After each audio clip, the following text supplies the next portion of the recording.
Bonjour, c'est Jules Lavie pour Code Source, le podcast d'actualité du Parisien.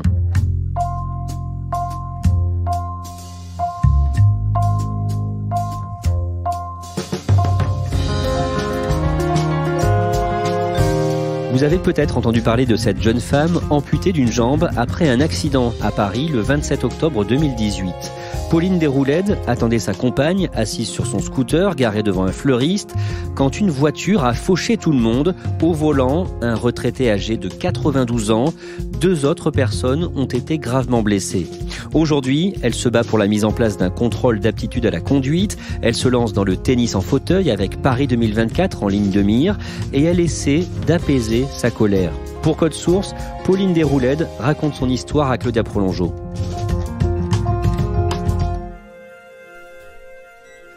Depuis le mois de mars, Pauline a emménagé dans une résidence à Boulogne. Il y a un ascenseur et les couloirs sont assez larges pour laisser passer un fauteuil, ce qui n'était pas le cas dans son immeuble précédent.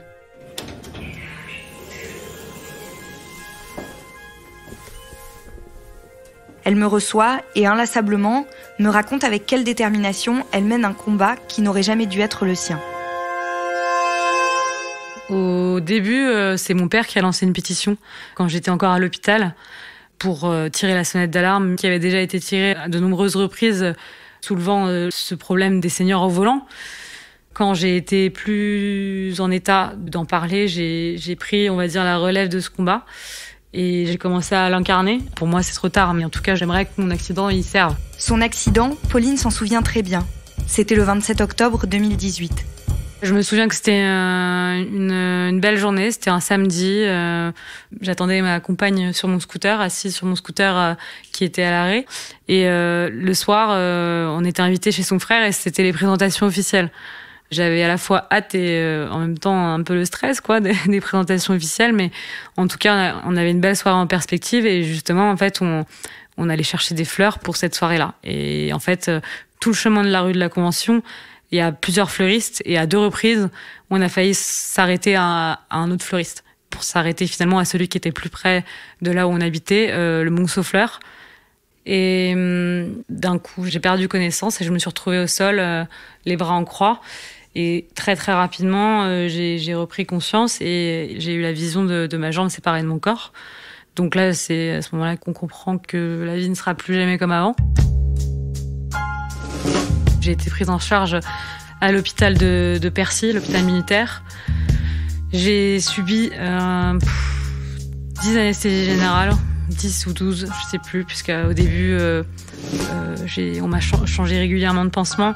Comme c'était douloureux, il fallait faire ça à chaque fois qu'on m'endorme totalement.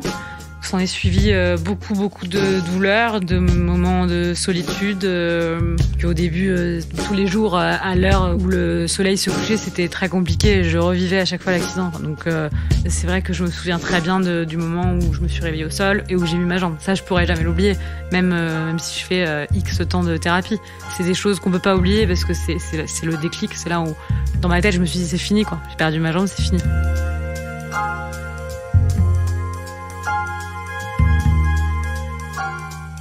Jusqu'à ce que j'arrive à l'hôpital, j'étais convaincue que c'était un attentat.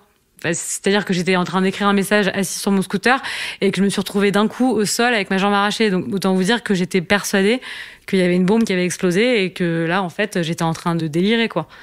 Sauf qu'on m'a annoncé à l'hôpital, après ma première opération, qu'en fait, non, c'était un accident et que le conducteur était très âgé. Et c'est là où, justement, j'ai dit, mais c'est juste ça, mais mon Dieu, mais pourquoi moi ? Et ça a été le plus dur à accepter au début. Pendant 3 mois, Pauline se familiarise avec l'hôpital et le fauteuil roulant qu'elle déteste. En janvier, elle obtient le droit de sortir la journée et va se réfugier le plus souvent possible chez sa mère avec sa compagne, jusqu'au 27 février. Le jour où on marche, c'est pas un jour dont on se souvient normalement. Moi, je m'en souviendrai toute ma vie. Cette sensation d'être à nouveau debout, de pouvoir serrer ma compagne dans les bras sans avoir mes béquilles, ça c'est quelque chose que j'oublierai jamais. Puisque c'est le premier truc que j'ai fait, mais avant même de remarcher. Et c'était pas croyable. Après toutes les souffrances que j'avais endurées 1 mois auparavant, je savais même pas où j'allais être, si j'allais pouvoir remarcher, j'avais pas du tout... Voilà, c'est au jour le jour. Donc quand on est dans cet état, on peut pas imaginer que quelques mois plus tard, on va tenir debout sur une prothèse. Donc ouais, c'était un moment que j'oublierai jamais. J'avais juste envie à un moment donné de retourner dans la vie réelle et de commencer à reprendre une vie plus ou moins normale. J'ai pas pu le faire tout de suite puisque j'ai commencé la rééducation fin février, début mars. Mais je suis allée vite et je crois que j'ai été lâchée dans la nature fin mai. Auparavant, j'avais déjà recommencé à faire du sport. Je me souviens que après mes journées de rééducation à l'hôpital, où on nous réapprenait à marcher, on nous faisait faire des abdos, je faisais des heures sup en fin de journée quand tous les kinés avaient fini leur journée et je faisais de la muscu parce que j'en pouvais plus de mon corps qui avait perdu 20 kilos de muscles. Et très rapidement aussi, quand je suis sortie de l'hôpital, je suis retournée à ma salle de crossfit puisque c'est un sport que je pratiquais avant, où je me suis obligée à porter des charges lourdes en équilibre pour essayer de retrouver de la mobilité. Très rapidement est arrivé ensuite les premières épreuves de la vie réelle, le retour au quotidien, avec ma compagne qui m'a jamais lâchée et qui est devenue grossièrement mon assistante de vie, puisque ça on n'y pense pas, mais dès que j'enlève ma prothèse, le soir, je suis en fauteuil ou en béquille. En l'occurrence, quand je suis pas chez moi, je n'ai pas mon fauteuil roulant, donc je suis en béquille, donc je peux rien porter. Donc il faut toujours en permanence que quelqu'un soit à mes côtés. J'ai passé, on va dire, le plus dur, puisque l'été, c'est quand même une saison où on est en maillot de bain, il fait chaud, et donc j'ai dû affronter le regard des gens, subir la chaleur, parce qu'une prothèse, même si ça nous permet de marcher, on est compressé, c'est lourd, ça tient chaud, donc on transpire plus. J'ai découvert peu à peu des problèmes que j'aurais jamais dû connaître. Au fur et à mesure, à la fois j'ai pas eu le choix, à la fois j'ai découvert des problèmes pas forcément cool et qui surtout me ramenaient à chaque fois à la réalité que j'avais perdu ma jambe et que même si j'allais être appareillée, que je le suis très bien malgré tout, très bien pris en charge à ce niveau-là, ça remplacera jamais une jambe. Pauline, qui exerçait un métier physique où on peut rester de longues heures debout, ne peut plus travailler. J'étais assistante réalisatrice en télé. Je travaillais pour différentes émissions, notamment de divertissement. J'étais un peu la chef d'orchestre des tournages de ces émissions. Et ça me plaisait beaucoup. Ouais, c'était un métier qui me plaisait beaucoup. Et à côté de ça, j'étais professeure de tennis. Je donnais des cours de tennis à des enfants. Donc j'avais la double casquette sur ces deux métiers-là. Après son accident, elle a donc dû repenser sa carrière professionnelle. 4 fois par semaine, Pauline se rend à Feucherolles, dans les Yvelines, au comité de tennis du département. Elle troque sa prothèse contre un fauteuil roulant et s'entraîne avec sa coach Aurélie. Salut, ça va ? Salut. En fait, ton message. Très rapidement, j'ai participé à un événement sportif où ils proposaient des initiations, des découvertes à des sports pour les handicapés. Et on m'a convaincue de me mettre au tennis en fauteuil. Pour moi, c'était inenvisageable. Clairement, le fauteuil roulant, c'est pas du tout mon ami. Même à l'hôpital, déjà, je refusais de me mettre dedans et je préférais béquiller avec mon énorme pansement. Donc j'ai été très réticente au début, sauf que voilà, on m'a convaincue qu'avec le niveau que j'avais, j'étais classée, etc. La concurrence qui était faible dans le domaine du tennis au niveau des femmes, j'avais toutes mes chances. Donc j'ai essayé, sans grande conviction, avec mes blocages psychologiques, et finalement j'ai fini par accepter de commencer un entraînement depuis septembre en tennis fauteuil. Avec le rêve, effectivement, de participer aux Jeux paralympiques en 2024 à Paris. Et c'est vrai que là, d'avoir ce projet-là, ça m'a aidé à tenir et à me lever le matin et à me mettre en forme au sport et à continuer, à pas lâcher. Voilà.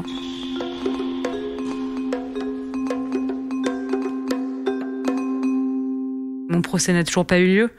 J'ai été entendue par la juge d'instruction dans le cadre de l'affaire, mais elle n'a toujours pas clôturé l'affaire. Et après, avec les délais d'audience, on sait que ça va être encore très long. Donc dans le meilleur des cas, ça c'est mon estimation, je pense que mon procès n'aura pas lieu dans 1 an et demi ou 2. Encore faut-il que cet homme-là soit toujours en vie. S'il décède, vu son grand âge, il n'y aura plus de procès. Et ça, par exemple, c'est encore quelque chose auquel j'ai du mal à me préparer.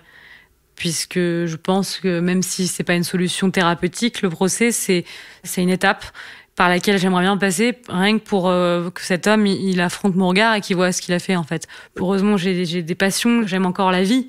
Après, il y a des choses qui m'handicapent au-delà de l'handicap que j'ai à la jambe. c'est la colère qui est toujours énormément là. Je ne suis pas apaisée et je pense que je le serai quand un projet de loi aura vu le jour et non pas quand cet homme-là sera condamné, puisqu'il va avoir une peine symbolique et voilà, ça va être anecdotique la peine qu'il va avoir et c'est pas ça qui va me soulager.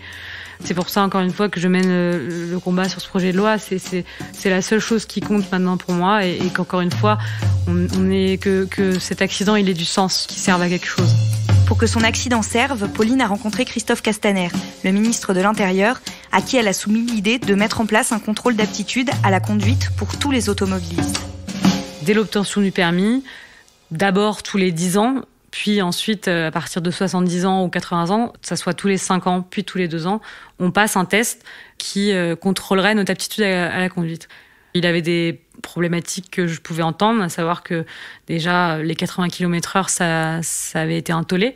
Donc c'était compliqué de revenir à la charge auprès des Français sur la voiture. Mais il n'était pas contre de travailler sur des idées de solutions pour faire en sorte que ce genre d'accident n'arrive plus. Sauf qu'il m'a fait comprendre que, et je pouvais l'entendre, qu'il ne pouvait pas y aller tout seul, lui, en tant que ministre de l'Intérieur, que forcément c'était politique. Donc il fallait qu'une masse de personnalités politiques s'emparent du sujet et soient d'accord avec ça. Donc j'ai aussi, je fait plusieurs interventions médiatiques qui, je pense, ont servi à ce que les gens comprennent le problème et l'opinion publique, contrairement à ce que le gouvernement pense. Elle est prête, je pense, à accueillir une loi sur ce sujet. Seulement, il faut l'expliquer bien, il faut faire comprendre aux gens que c'est pour protéger les personnes, qu'on va tous être concernés. Je dis souvent que moi, je n'aimerais pas être à ma place, mais j'aimerais pas non plus être à la place du mec qui m'a fauché. Et personne ne veut l'être. Donc c'est pour ça qu'il faut faire une loi. C'est pas uniquement pour éviter d'être victime, c'est pour éviter d'être coupable.